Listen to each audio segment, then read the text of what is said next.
In Judea and Samaria, anti-terror operations are continuing amid a spate of attacks and growing threats. Prime Minister Netanyahu visited the Jordan Valley to consider new security measures. More from ILTV's Steve Leibovitz.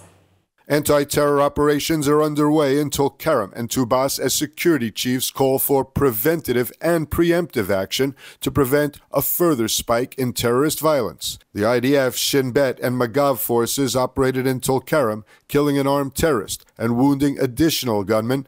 They also located and destroyed an explosives laboratory, a military observation post, and a workshop for the production of munitions. Weapons were confiscated and explosives destroyed.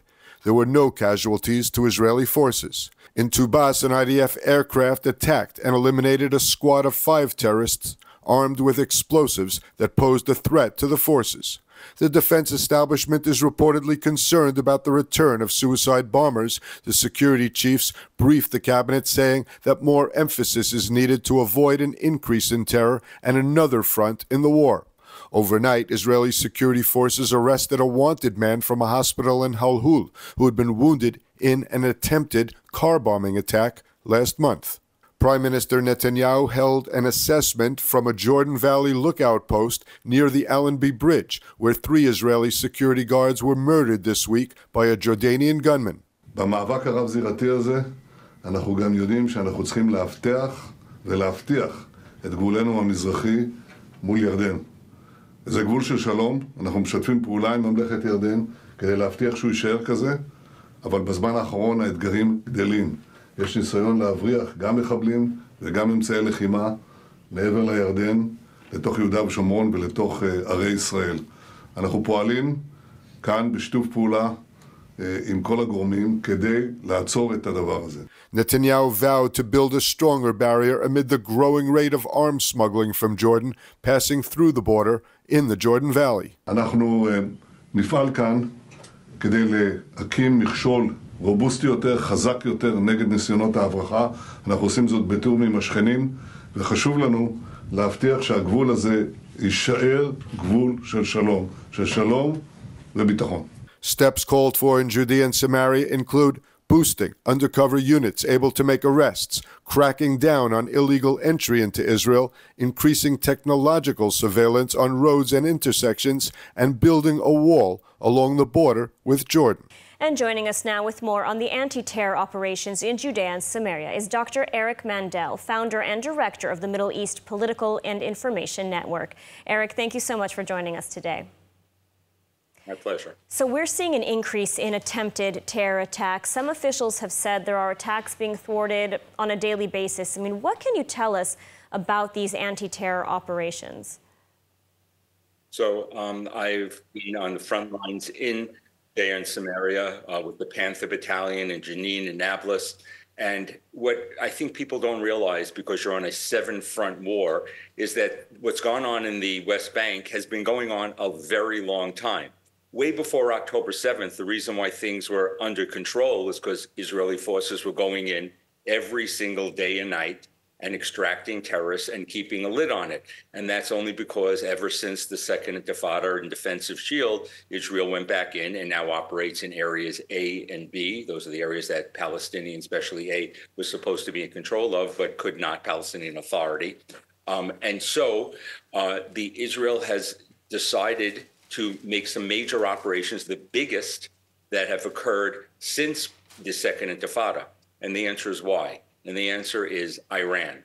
Iran is trying to destabilize the West Bank. It's trying to increase the ring of fire around Israel. You have in the north Hezbollah, in the south Hamas. You have the Houthis, you have Iraq. They're trying to destabilize Jordan. And they have definite eyes and plans on the West Bank. And Hamas is in control of many of the cities in the West Bank right now, including Tulkarem, half of Qalqilia. You're talking about horrible problems with Islamists and all their varieties, including Palestinian Islamic Jihad, but mainly Hamas, and all from Iran in Jenin, Nablus, Hebron. And so this is something that Israel has had to do, again, to keep a lid here. And interestingly enough, there's a parallel here when people talk about the day after for Gaza. This is kind of what it's going to look like. Israel is going to have to look at Gaza for years to come as Area A and go in every night and extract terrorists to keep the lid on what's going on. A very stark reality. How do residents, I mean, what are you hearing from residents of Judea and Samaria? How do they feel in the wake of these increased threats? You know, this has been going on for a long time, but now we're really seeing increased threats. Is there still a sense of security? Is there a deep concern for their safety? I think the residents, the 500,000 or so Israeli citizens who live there, are concerned about the security. You know, they're unfortunately in the United States, they're being defined by the rogue settlers, who are a very tiny minority. But most people are law-abiding people who want to just live there, and they are worried that they are not being prioritized. There is, again, a parallel. The people in the north feel that they are not being prioritized and they're not in their homes. The people in the Gaza envelope think they're not being prioritized. They think that basically the government is mainly interested in keeping quiet in Tel Aviv and Jerusalem. And so those people there do feel a little bit abandoned. And I think this is an important point, that Israel cannot let the West Bank get out of control. 7 fronts, this could easily turn into the major front. So and that's, you know that, that's my next question. Is Judea and Samaria now another war front? And, you know, how will this impact, or how is this impacting the ongoing war in Gaza and, of course, the security situation in the north, you know, foreseeing the IDF also operating in this region? So there are more soldiers today in West Bank than there are in Gaza, because the operations have changed. You have a situation where Israel does not have total control of its longest border, the Jordan River Valley. And because it doesn't, you're having arms, drugs, cash coming in from Iran through the Jordan River Valley. Where's it coming from? Iran. Iran bringing it through Iraq, into Syria, through northern Jordan, into Jordan to destabilize it, and into the West Bank. So in order to tie all these things together, in order to turn the West Bank into a quieter place, one of the things that has to happen is Jordan has to stop the infiltration of Iranian monies and weapons coming through there.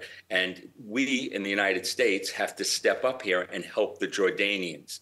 Jordanians haven't been great in this whole war. The foreign minister has been kind of terrible in his anti-Semitic language and rhetoric ever since October. But Jordan is a linchpin here of keeping the West Bank stable. All right, well, Dr. Eric Mandel, thank you so much for your analysis today. And of course, we'll continue monitoring what's happening in Judea and Samaria. Thank you. And the multi-front war is continuing despite Israeli warnings that it's moving toward potential war in the north. Hezbollah is stepping up its attacks from South Lebanon. It's day 342 of the war in Gaza, and a Hamas document admits that the terror force is nearly defeated. Meanwhile, a report out of Syria that Israeli security forces raided a weapons site inside Syria, removing confidential documents and equipment and capturing a number of Iranian terrorists before destroying the facility. More from ILTV's Steve Leibovitz. In the north, Hezbollah has launched more than 100 rockets in the past 4 days. Amid Israeli threats of expanded war, the group is ramping up attacks targeting military bases, outposts, and residential areas across northern Israel. The terror group deployed swarms of attack drones and fired missile barrages daily at military outposts, bases, and northern cities in what it described as retaliation for Israeli strikes on Lebanese territory. The Air Force struck back, attacking military infrastructure of Hezbollah in the area of Al-Karbiya and rocket launchers in South Lebanon. The Mountain Brigade identified and attacked an observation post of the terror group in the Shuba area of South Lebanon. About 30 launches were detected that crossed the territory and fell into open area. There were no casualties. It's day 342 of the war in Gaza. Defense Minister Gallant revealed a document written by the former commander of Hamas's Khan Yunis brigade, Rafa Salameh. It's addressed to Hamas leader Yahya Sinwar and describes the dire situation the terror group is in. He wrote, "We have lost 90 to 95% of our rocket capabilities, some 60% of our personal weapons, 70% of our anti-tank launchers and rockets, and 50% of our fighters, those who have been martyred and wounded, and now we are left with only 25%. It went on, "The Gazan people do not tolerate Hamas anymore, broken on a mental and physical level." Meanwhile, an Israeli airstrike reportedly killed at least 14 people in a school-turned-Hamas operations center in central Gaza. The army says that terrorists were using the former UNRWA school for cover as a base for planning attacks against Israeli targets. The army says it took steps to avoid civilian casualties. The commander of the Air Force, Tomer Bar, and the commander of the Southern Command arrived at the area where the IDF Owl helicopter crashed in Gaza, killing 2 soldiers. The Air Force commander said, while performing a life-saving activity for a severely wounded soldier in the Gaza Strip, we lost 2 reservists when a helicopter from the 123rd Squadron crashed during the landing phase. 8 fighters were injured, including the female pilot. Bar added, "We hug the families." The fallen were named. They are Sergeant Major Tom Ish Shalom, 38, from Nes Harim, and Sergeant Major Daniel Alush, 37, from Tel Aviv. Major Daniel Alush was laid to rest today. He grew up in my neighborhood. He was an alumni of the same schools my children now attend, and he leaves behind a wife and 2 very small children. Everyone who knew him says he was an incredible man, father, husband, and our community mourns his loss. The reality of war in Israel may rest in peace. And moving on, hope of reaching a hostage deal withering in a shocking turn. Hamas is suddenly showing interest in continuing negotiations. ILTV's Ariella Lechiani is in Tel Aviv now with more details. Ariella, what is new with the hostage talks? Hamas reportedly now saying it's on board with the deal? Yes, thank you, Lidar. So the Hamas terror group has stated that they are prepared to agree to a ceasefire deal immediately based on the proposal presented by US President Joe Biden in July. Now, this is very surprising when during the last few days it seemed as though reaching a ceasefire deal was close to zero and we reached a bit of a dead end. Now, this comes after a high-level meeting was held in Doha with Qatari and Egyptian mediators and Hamas negotiators where the intention of the meeting was to try and get Hamas to ease off their most recent demands of increasing the number of Palestinian prisoners released by Israel. Now, though, of course, this seems like, progress and a step forward in terms of reaching a ceasefire deal. We have seen this time and time again. We have seen Hamas state that they're prepared to agree to a deal and then have backed out. So, though, yes, this could be a positive development, it's also one to view very apprehensively. Absolutely, Ariella, thank you. And so-called Gazan-based journalist Amrou Abu Rida is in fact not a journalist, but a terrorist affiliated with the Popular Front for the Liberation of Palestine Terror Group, or PFLP, and actively participated in the October 7th massacre. Israeli Kan News revealed that Abu Rida participated in an assault on an Israeli tank, returned to Gaza, and then infiltrated Kibbutz Nir Oz on October 7th. He filmed and was even complicit in the massacre, and his brother was one of the terrorists who participated in the kidnapping of the Bibas family. Abu Rida was arrested by the IDF in February of 2024 in the Khan Yunis hospital, where he tried to pass off for a civilian. According to Khan, he admitted to all of this when questioned by the IDF. What's more, there is an active campaign by Hamas supporters and even by Al Jazeera to release him. Surprising? Sadly, not really. So many so-called journalists in Gaza have been found to actually be terrorists. Be careful what news you believe coming out of Gaza. And a new poll of Palestinians in Gaza shows declining support for Hamas, with growing calls for a ceasefire. More on that from ILTV's Mayan Hoffman. A new poll by the Arab World for Research and Development suggests that if elections were held in Gaza tomorrow, Hamas would not win. The poll, which surveyed nearly 600 Gazans, shows support for Hamas is down to just 6%. Previous polls had shown that more than 50% of Gazans still supported Hamas. Meanwhile, 40% of Gazans now favor a Palestinian Authority-led arrangement once the war ends. Interestingly, 82% of Palestinians say they want elections after the conflict, but almost a third don't want either Fatah or Hamas to lead. Moreover, 74% of Gazans find it acceptable to have international or Arab supervision of the Rafah border until a permanent agreement is reached. The poll also reveals that the majority of Gazans, like the majority of Israelis, want a ceasefire. About 89% of respondents support U.S. President Joe Biden's three-phase ceasefire plan. 75% approve of a 6-week full ceasefire, and 85% back a hostage prisoner exchange involving vulnerable groups. Despite this, Gaza remains under control of the Hamas terrorist organization, leaving many Gazans skeptical about achieving any form of peace. The poll also found that 77% of Gazans believe Gaza is heading in the wrong direction. And according to an Israeli news report, Justice Minister Levine has asked Attorney General Baharav Miara to open a criminal probe into the wartime conduct of Prime Minister Netanyahu and Defense Minister Gallant. According to Channel 12, the strange request was made in an effort to avoid a pending request by the International Court of Justice to issue them arrest warrants. ILTV's Devo Klein has the story. Prime Minister Netanyahu reportedly wants the probe into the ongoing war and handling of the military campaign. The probe would then be closed with an updated file to the ICC, showing that charges have been investigated by Israel and therefore do not require court intervention. According to the report, Baharav Miara rejected the request, believing it would be seen as a ploy and would not satisfy the ICC. Baharav Miara has already publicly declared that only a state commission of inquiry, the highest level probe, into the Hamas-led October 7th attack and the ensuing war in Gaza would satisfy the ICC. Yesterday, Netanyahu rejected the indictment for war crimes against himself and the defense minister, claiming that they are fighting Hamas terrorism in strict accordance with the international laws of war. Netanyahu also rejected the comparison made by prosecutor Karim Khan in The Hague with Sinwar, a war criminal who executed Israeli hostages in cold blood.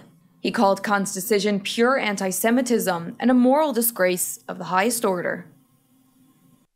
And now in other news, as Israel is fighting a multi-front war for its very survival, unity among the Jewish people is more crucial today than ever. Unfortunately, in Israeli society, deep divides still remain, even between secular and religious Jewish Israelis. Joining me in the studio today is Reb Adam Yitzchak and Rabbi Abraham Mordechai Gottlieb, whose life's mission is teaching the Kabbalah and spreading a message of unity, a message for which he's paid a heavy price.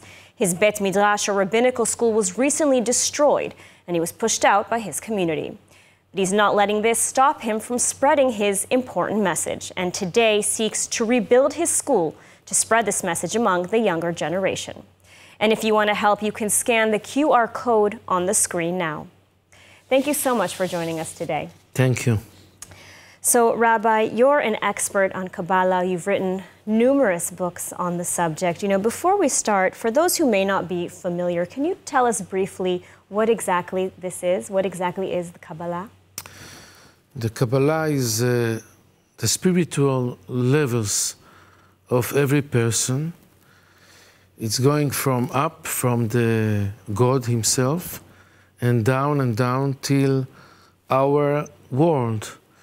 And the Kabbalah said that all the levels is according to loving each other or hating.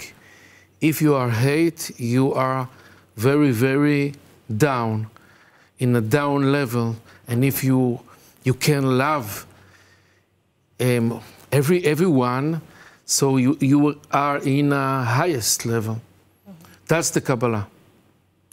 And, you speak a lot about the importance of unity, as you mentioned, the importance of love. And you try to also discuss, problems within the ultra-Orthodox community and Israeli society. This seems to have upset the religious establishment. I mean, why do you think that is? I'm coming from the religious world, and there is no learning of spiritual in in the yeshivot, and not for boys and not for girls. And that make the religious very, very dry. And the religious is from outside and not from inside. It's not build very, very deep emotions for everyone. There is no love, there is no, the connection between people is not so deep. Everything is more from outside, not from inside. And that's make very, very big arguments between all the parts and of the Judaism. And Rabbi Yitzhak, is there anything you would like to add to that as well? Certainly. I think that for a long time now, we've attempted as a community to rebuild Torah and try to connect to tradition. But there's a very important, arguably the most important aspect of the tradition, the inner part of the tradition that is large in part missing.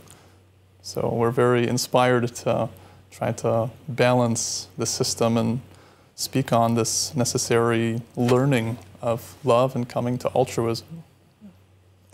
I think that the main thing that there is war with us, and the anti-Semitism became more and more biggest, is because the situation between the Jews is very hard. There is a lot of arguments and a lot of wars between the Jews. And I think the main thing today is make, first of all, peace between all the parts of the Judaism. And I think the Kabbalah make it. From the Kabbalah. And I want to talk a little bit about your Bet Midrash that was recently destroyed. You're seeking now to rebuild. Yes. What do you need to accomplish this? And what's your vision for the new Bet Midrash?